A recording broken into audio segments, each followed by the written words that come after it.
അതിന് ഒരു A+ mark, excellent mark കൊടുക്കേണ്ടി വരും.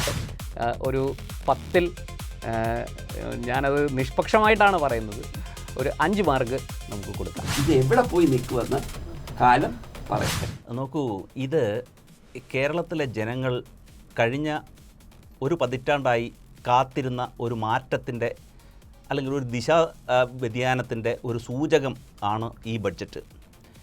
കഴിഞ്ഞ 10 വർഷമായി കാലഹരണപ്പെട്ട നയങ്ങളും പ്രതീക്ഷയില്ലാത്ത ഒരു ഭാവിയെക്കുറിച്ചും ഉള്ള നഷ്ടസ്വപ്നങ്ങളുമായി കഴിഞ്ഞുപോയ യുവതയ്ക്ക് ഒരു പുതുയുഗ പിറവിയുടെ അല്ലെങ്കിൽ പുതുയുഗ പിറവിക്ക് നാന്ദി കുറിക്കുന്ന അത്തരത്തിലുള്ള നടപടികളുടെ ഒരു കൂമ്പാരമായിക്കൊണ്ട് പുതിയ പ്രതീക്ഷകൾ നൽകുന്ന ഒരു നയസമീപനം, നയമാറ്റത്തിൻ്റെ ഒരു ബജറ്റാണ് ഇന്ന് കേരളീയ സമൂഹത്തിൻ്റെ മുമ്പാകെ കേരളത്തിൻ്റെ ബഹുമാന്യനായ മുഖ്യമന്ത്രി ശ്രീ വി ഡി സതീശൻ അവതരിപ്പിച്ചത്. ഈ ബജറ്റിൻ്റെ പ്രത്യേകതകളെന്ന് പറയുന്നത് അതൊരു പ്രതീക്ഷ നൽകുന്നു, സമസ്ത ജനവിഭാഗങ്ങളെയും ചേർത്ത് നിർത്തുന്നു, കേരളത്തിൻ്റെ എല്ലാ വിഭാഗത്തിൽപ്പെട്ടവരെയും ഒപ്പം നിർത്തിക്കൊണ്ട് സമഗ്രമായ ഒരു മുന്നേറ്റത്തിന്, ഒരു പുതുയുഗത്തിന്, ഒരു പുതു കേരളത്തിൻ്റെ സൃഷ്ടിക്ക് വേണ്ടിയുള്ള നയപരിപാടികളും സമീപനങ്ങളും അതിനു വേണ്ടിയുള്ള സാമ്പത്തിക റിസോഴ്സസ് കണ്ടെത്തുന്നതിനുമുള്ള മാർഗങ്ങളും ഈ ബഡ്ജറ്റിൽ നിർദ്ദേശിക്കപ്പെടുന്നു.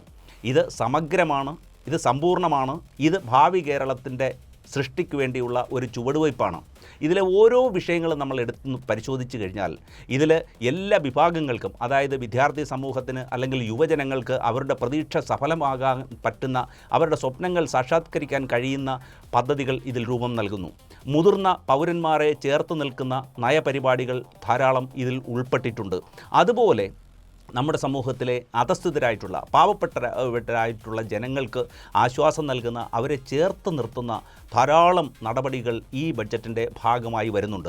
ഇതിലെ ഓരോ പദ്ധതികൾ നമ്മൾ പരിശോധിക്കുമ്പോഴും ആ സാമ്പത്തിക പ്രതിസന്ധിയുടെ നടുവിൽ നിന്നുകൊണ്ട് ഒരു ഭാവി കേരളം, ഒരു സുരഭിലമായ ഒരു ഭാവിക്കായി നമ്മുടെ നാടിനെ ഏത് രീതിയിൽ ഉണർത്തിയെടുക്കാം, വളർത്തിയെടുക്കാം, നയസമീപനങ്ങളിൽ ഏത് തരത്തിലുള്ള മാറ്റങ്ങളാണ് ഇന്ന് കേരള ജനത ആഗ്രഹിക്കുന്നത്, ആ സ്വപ്ന സാക്ഷാത്കാരത്തിന് വേണ്ടി, ആ സ്വപ്നം സഫലീകരിക്കാൻ വേണ്ടി, ജനങ്ങളുടെ പ്രതീക്ഷയ്ക്കൊത്ത് ഉയരാൻ വേണ്ടി ഉണർത്തുന്ന ഏറ്റവും നല്ല ഒരു ബഡ്ജറ്റാണ് ഇത്. കഴിഞ്ഞ 12 വർഷം LDF കഴിഞ്ഞ 12 ബജറ്റ് അവതരിപ്പിച്ചപ്പോൾ ഒന്നിൽ പോലും ഇത്ര സമഗ്രമായിട്ടുള്ള ഒരു മാറ്റത്തിൻ്റെ നാന്ദി കുറിക്കുന്ന ഒരു സമഗ്രമായ ഒരു ബജറ്റ് അവതരിപ്പിച്ചിട്ടുള്ളതായി നമുക്ക് കാണാൻ കഴിയില്ല.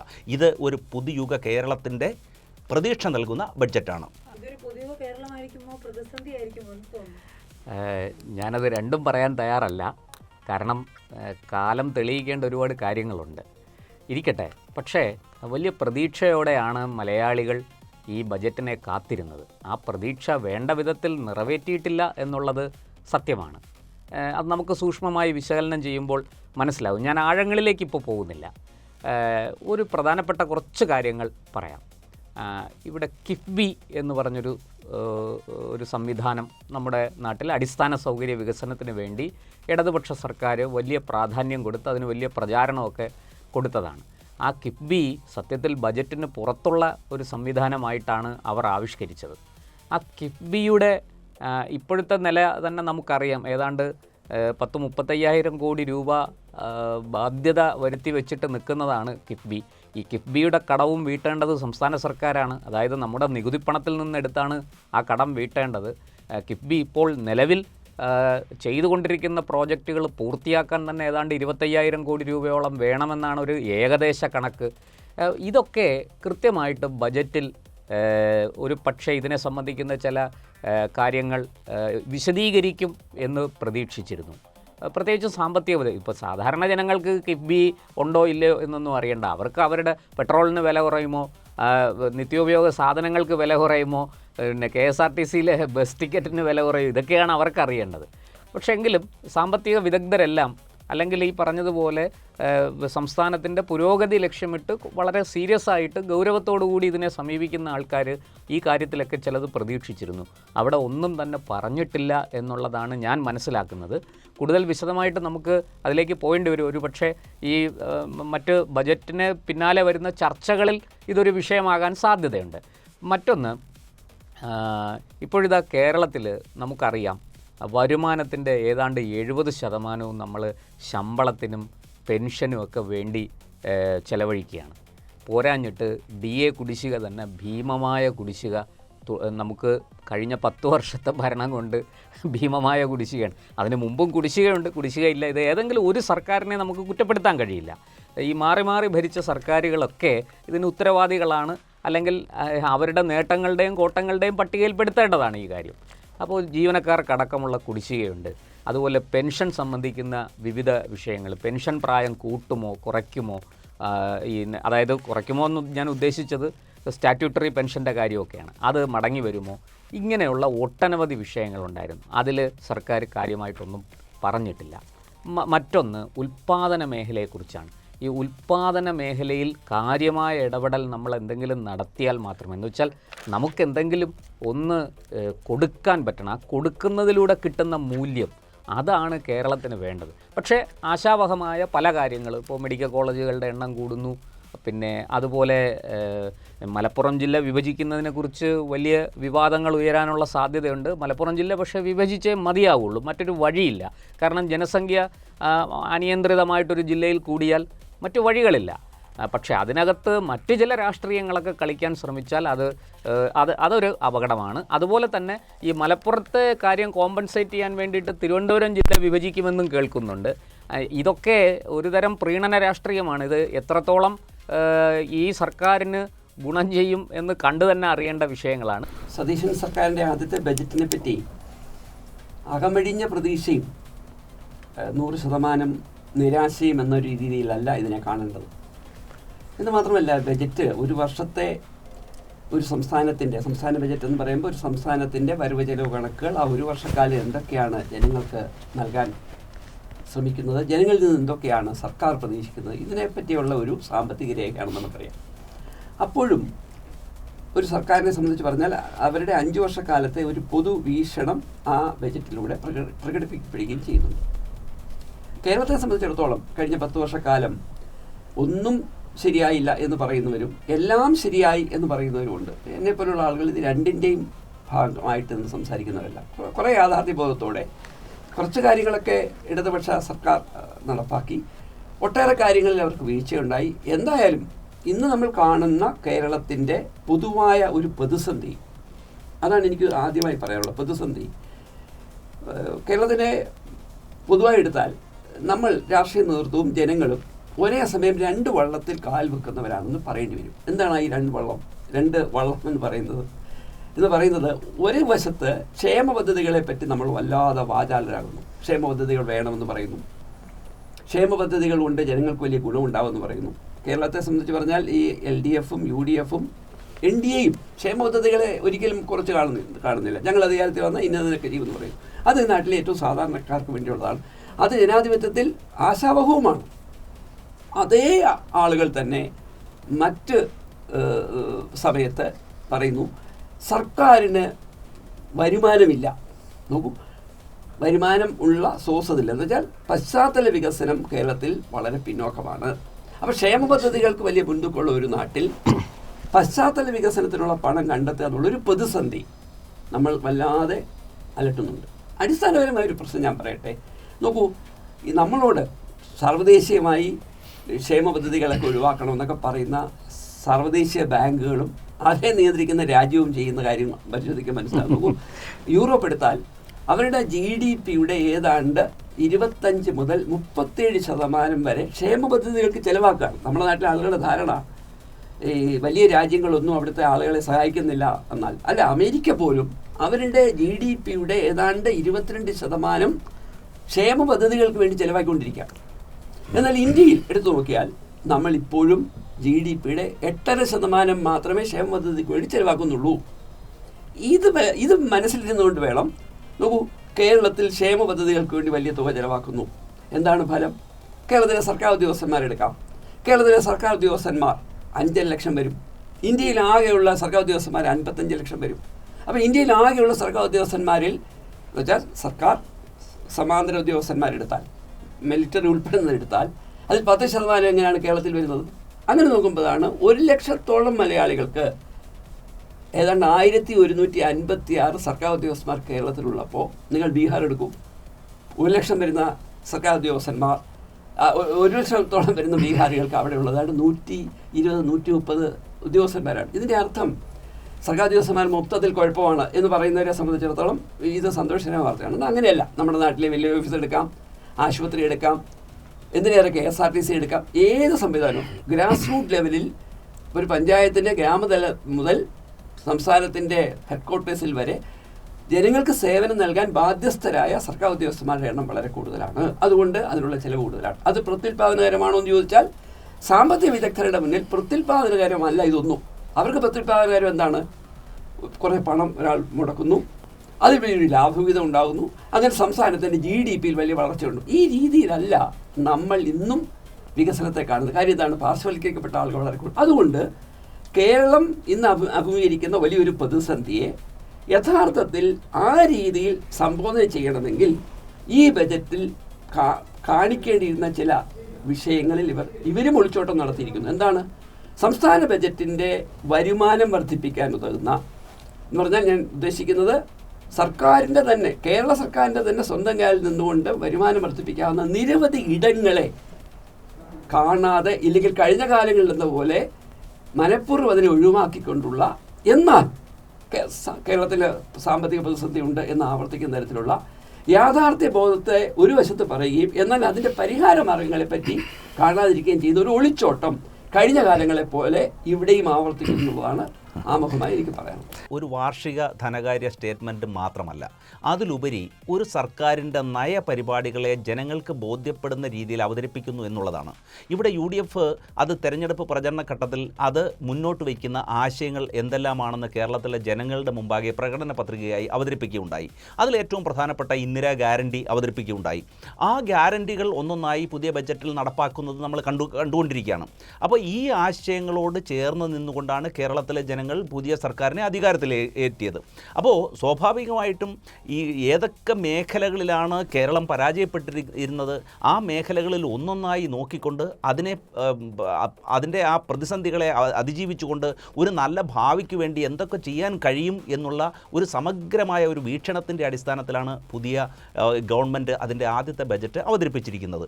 ഇവിടെ മിഷൻ സമുദ്ര എന്നുള്ള ഒരു പദ്ധതി മുതൽ അതുപോലെ ജൻസികൾക്ക് ഉള്ള പദ്ധതികൾ വരെ നമ്മൾ എടുത്ത് പരിശോധിച്ചാൽ ഇതിൽ വരുമാന മാർഗങ്ങൾ കണ്ടെത്തുന്നതിനും അതോടൊപ്പം അർഹമായിട്ടുള്ളവരെ, അതായത് ആർക്കൊക്കെയാണോ നമ്മൾ പരിഗണന നൽകേണ്ടത്, ആരൊക്കെയാണോ നമ്മുടെ സമൂഹത്തിൽ ചേർത്ത് നിർത്തേണ്ടത്, അവരെയെല്ലാം ഉൾക്കൊള്ളുന്ന സമഗ്രമായ ഒരു ഇൻക്ലൂസീവ് ഗ്രോത്തിന് വേണ്ടിയുള്ള ഒരു ഊർജ്ജസ്വലമായ ഒരു നടപടികൾ നമുക്ക് ഇതിലെ ഓരോ നടപടികളിലും അന്തർലീനമായിരിക്കുന്നത് നമുക്ക് കാണുവാൻ കഴിയും.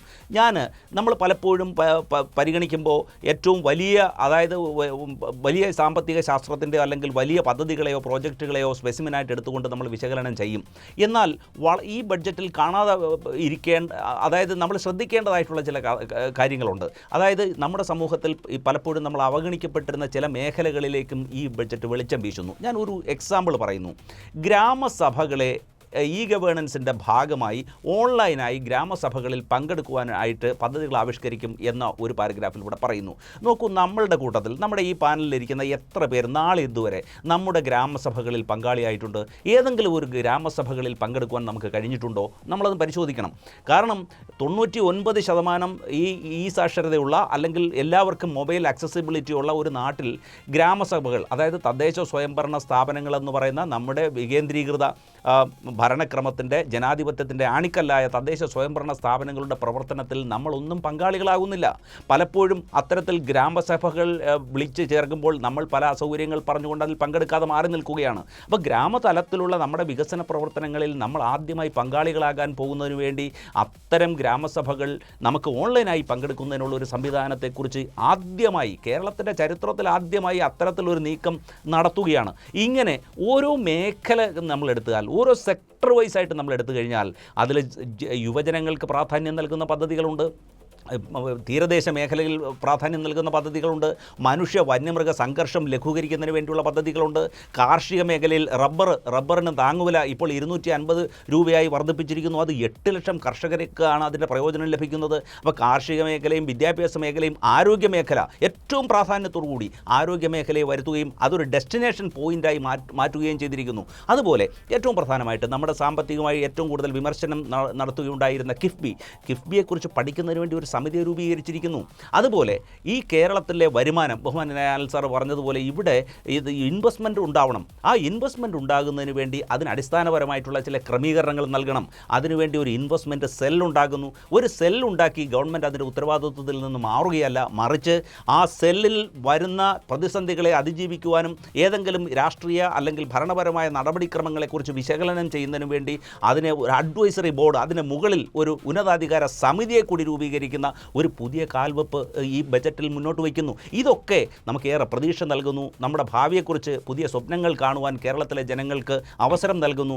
എല്ലാവരും, അതായത് ബഹുഭൂരിപക്ഷം ജനങ്ങൾക്കും പ്രതീക്ഷയോടെ നോക്കിക്കാണാൻ കഴിയുന്ന നിരവധി നടപടികളാണ് ഇതിൽ നിന്ന് നമുക്ക് ദർശിക്കുവാൻ കഴിയുന്നത്. സത്യത്തിൽ ഒരു പ്രതിസന്ധിയുണ്ട്. സാമ്പത്തിക പ്രതിസന്ധി നമ്മൾ വിചാരിക്കുന്ന പോലെ അത്ര ലളിതമൊന്നുമല്ല, വളരെ രൂക്ഷമാണ്. അതിനെ മറികടക്കുക അത്ര എളുപ്പവുമല്ല. അപ്പോൾ അതിനുവേണ്ടി കിട്ടാവുന്ന എല്ലാ സോഴ്സുകളിൽ നിന്നും, സ്രോതസ്സുകളിൽ നിന്നും വിഭവങ്ങൾ സമാഹരിച്ചുകൊണ്ട് മുന്നോട്ട് പോകാനാണ് ഒരു സംസ്ഥാനം ശ്രമിക്കേണ്ടത്. അതിന് ഇപ്പോൾ അനിൽ സാറ് പറഞ്ഞതുപോലെ പശ്ചാത്തല സൗകര്യം, അടിസ്ഥാന സൗകര്യം വികസിപ്പിക്കണം. അതിന് അരങ്ങൊരുക്കുക, അത് സംസ്ഥാന സർക്കാരിൻ്റെ പ്രധാനപ്പെട്ട ജോലി അതാണ്. അവിടെ ഈ പറഞ്ഞതുപോലെ കള്ളത്തരവും കരിഞ്ചന്തയും ഒന്നും ഉണ്ടാകാതെ, വളരെ കൃത്യമായി അഴിമതി ഉണ്ടാകാതെ അങ്ങേയറ്റം സുതാര്യമായി കാര്യങ്ങൾ നടക്കണം. അതിന് പശ്ചാത്തല സൗകര്യം ഒരുക്കേണ്ടതും സർക്കാരാണ്. ഇരിക്കട്ടെ, ഇപ്പോൾ ഈ പറഞ്ഞതുപോലെ നിക്ഷേപം, വിദേശ നിക്ഷേപം കേരളത്തിൽ ഏതൊക്കെ മേഖലയിൽ വരും, ഏതൊക്കെ മേഖലയിലാണ് വരുത്തേണ്ടത്, ഇപ്പോൾ നമുക്ക് ഒരു കൃത്യമായ മറ്റ് സംസ്ഥാനങ്ങളിലുള്ളതുപോലെ ഏതെങ്കിലും തരത്തിലുള്ള ഈ ഉൽപ്പാദന മേഖലയിൽ നമുക്കൊരു വലിയ കുതിച്ചുചാട്ടം നടത്താൻ പറ്റുന്ന സംവിധാനമൊന്നും കേരളത്തിലില്ല. ഉണ്ടായിരുന്ന പല വ്യവസായങ്ങളും ഇന്ന് ഒന്നുകിൽ പൂട്ടിപ്പോയി അല്ലെങ്കിൽ വലിയ നഷ്ടത്തിലാണ്. ഇപ്പോൾ തന്നെ ഞാൻ ആ ധവളപത്രവുമായിട്ട് നമ്മളിതിനെ താരതമ്യം ചെയ്ത് നോക്കണം ബജറ്റിനെ. അപ്പോൾ വാസ്തവത്തിൽ നമ്മൾ ഇങ്ങനൊരു ചെറിയ ചർച്ചയിൽ ഒതുക്കാൻ പറ്റുന്ന കാര്യമല്ല. ഈ ധവളപത്രവും നമ്മുടെ ബജറ്റും കൂടി വെച്ച് കൊണ്ട് വേണം നമ്മൾ വാസ്തവത്തിൽ ചർച്ച ചെയ്യാൻ. ആ ധവളപത്രത്തിൽ ചൂണ്ടിക്കാണിക്കുന്ന കുഴപ്പങ്ങൾ ഒരുപാടുണ്ട്. ആ കുഴപ്പങ്ങളെ അല്ലെങ്കിൽ ആ പ്രതിസന്ധികളെ നമ്മൾ എങ്ങനെ തരണം ചെയ്യും, അത് തരണം ചെയ്യാൻ ബജറ്റിൽ എന്തൊക്കെയാണ് ആവിഷ്കരിച്ചിരിക്കുന്നത്, ഇത് നമ്മൾ ക്രോസ് ചെക്ക് ചെയ്ത് ചർച്ച ചെയ്യേണ്ട ഒരു കാര്യമാണ്. ഇരിക്കട്ടെ, എങ്കിലും ഈ പറഞ്ഞതുപോലെ ധവളപത്രത്തിൽ ചൂണ്ടിക്കാണിക്കുന്ന പിഴവുകൾ മറികടക്കാൻ ഈ പറഞ്ഞതുപോലെ വിദേശ നിക്ഷേപം ഏതൊക്കെ മേഖലയിൽ കൊണ്ടുവരും, അതൊരു വലിയ ചോദ്യമാണ്. ഈ പറയുന്നത് പോലെ നമ്മളിപ്പോൾ വിദ്യാഭ്യാസ മേഖലയിൽ സ്വകാര്യ സർവകലാശാലകളെ കൊണ്ടുവരുന്നു.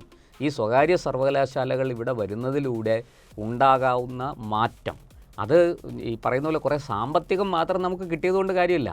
ഈ പഠിക്കാൻ പോകുന്ന കുട്ടികൾ അങ്ങേയറ്റത്തെ സ്കില്ലോടുകൂടി പുറത്തു വരണം, അല്ലേ?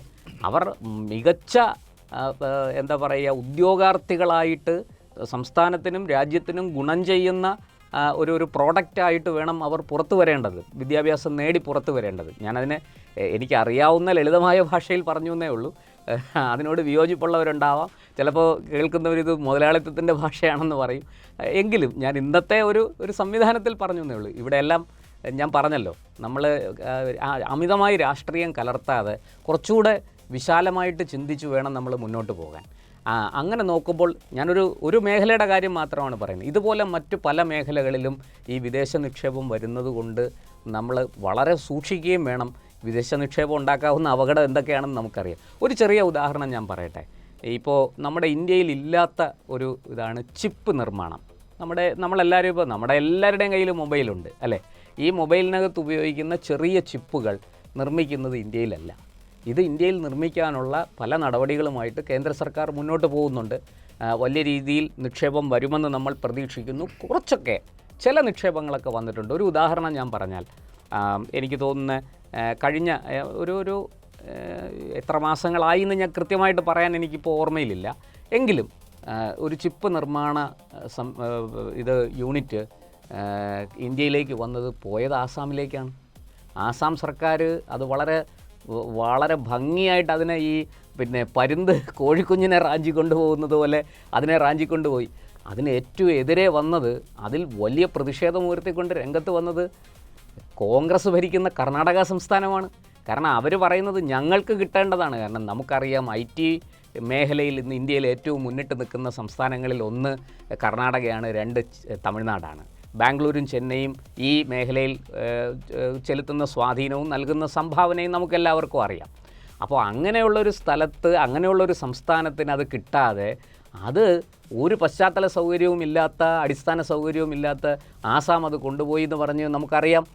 കോൺഗ്രസിൻ്റെ ഗവൺമെൻറ് അവിടുന്ന് വലിയ പ്രതിഷേധമുയർത്തി. പക്ഷെ സംഭവിച്ചത് എന്താണ്? നമ്മൾ ആസാമിലൊന്ന് കണ്ടു നോക്കൂ, അവിടുത്തെ അടിസ്ഥാന സൗകര്യ വികസനം എന്തുമാത്രം മാറി എന്ന്. വലിയ രീതിയിൽ എക്സ്പ്രസ് ഹൈവേകൾ വരുന്നു, ട്രെയിൻ സർവീസ്, അതുപോലെ തന്നെ എയർപോർട്ടുകൾ. ഇതൊക്കെ ആസാം നമുക്കറിയാം, ആസാമിൻ്റെ ഭൂപ്രകൃതിയൊക്കെ നമുക്കറിയാം. എങ്കിലും അവിടെ ഈ ഒരു വ്യവസായം വരുമ്പോൾ 79,000 കോടി രൂപയുടെ വിദേശ നിക്ഷേപമാണ് ആസാമിലേക്ക് പോയത്.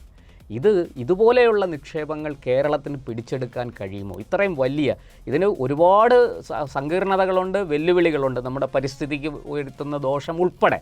അതൊക്കെ പഠിച്ചുകൊണ്ട് മനസ്സിലാക്കിക്കൊണ്ട് വേണം സർക്കാർ മുന്നോട്ട് പോകാൻ. പരമാവധി ദോഷങ്ങൾ കുറച്ചുകൊണ്ട് പരമാവധി ലാഭമുണ്ടാക്കാൻ ആ ലക്ഷ്യത്തോടു കൂടി വേണം സർക്കാർ മുന്നോട്ട് പോകേണ്ടത്. അതിന് ക്രിയാത്മകമായൊരു സമീപനം ബജറ്റിലുണ്ടായോ?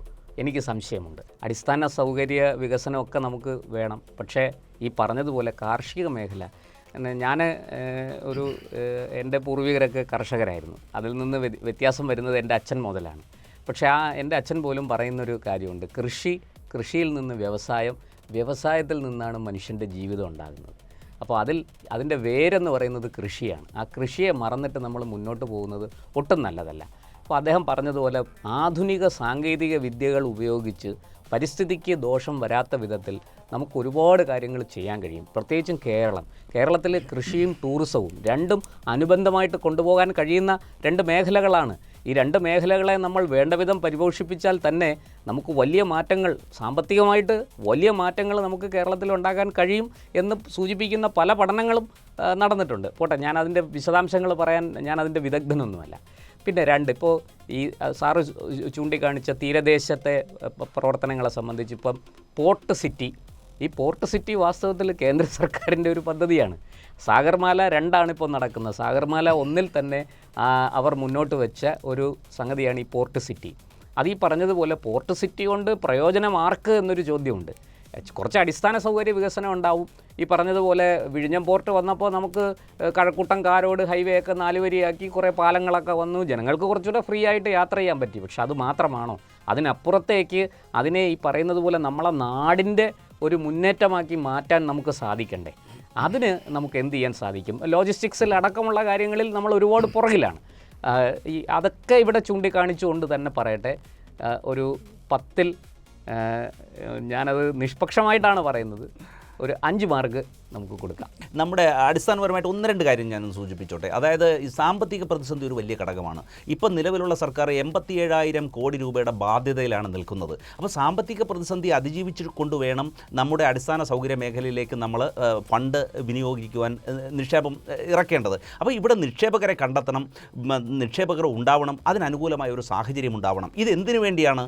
നമ്മുടെ പുതിയ തലമുറയ്ക്ക് ഒരു നല്ല ഭാവി ഉണ്ടാകുന്നതിന് വേണ്ടിയാണ്.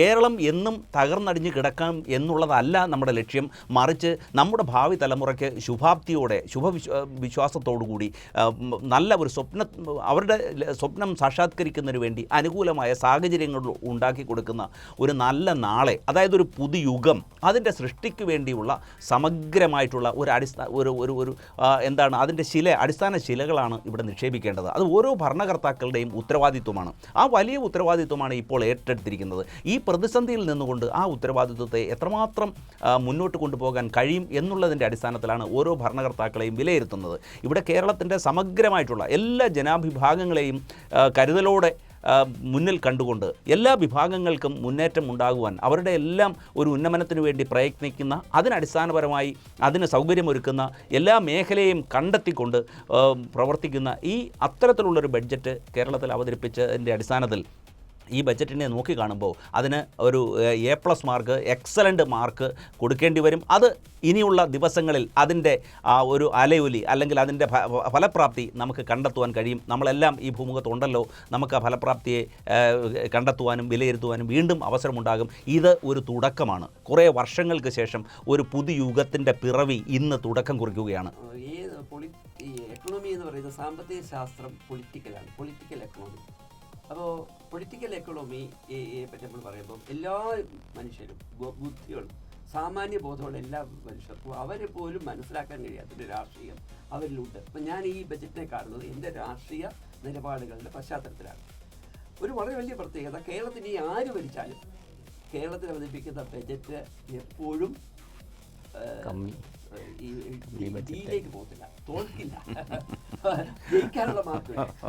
ഇത് ജയിക്കാനുള്ളതിന് മുകളിലാണ്. അത് എത്രമാത്രം പോസിറ്റീവാണെന്നത് ചരിത്രമാണ്, വരുന്ന ആളുകളാണ് അറിയേണ്ടത്. അടുത്ത 12 മാസത്തിന് ശേഷം ഇങ്ങനെ ഒരു വിലയിരുത്താൻ ഒരു അവസരം കിട്ടുമ്പോൾ 100% പ്രതീക്ഷ വെച്ച് പുലർത്തുന്ന, ഇല്ലെങ്കിൽ വലിയ കുഴപ്പമൊന്നുമില്ല എന്ന് പറയുന്ന എൻ്റെ മറ്റ് പ്രിയ സുഹൃത്തുമൊക്കെ പറയുന്നത് പോലെ ഇത് എവിടെ പോയി നിൽക്കുമെന്ന് കാലം പറയട്ടെ.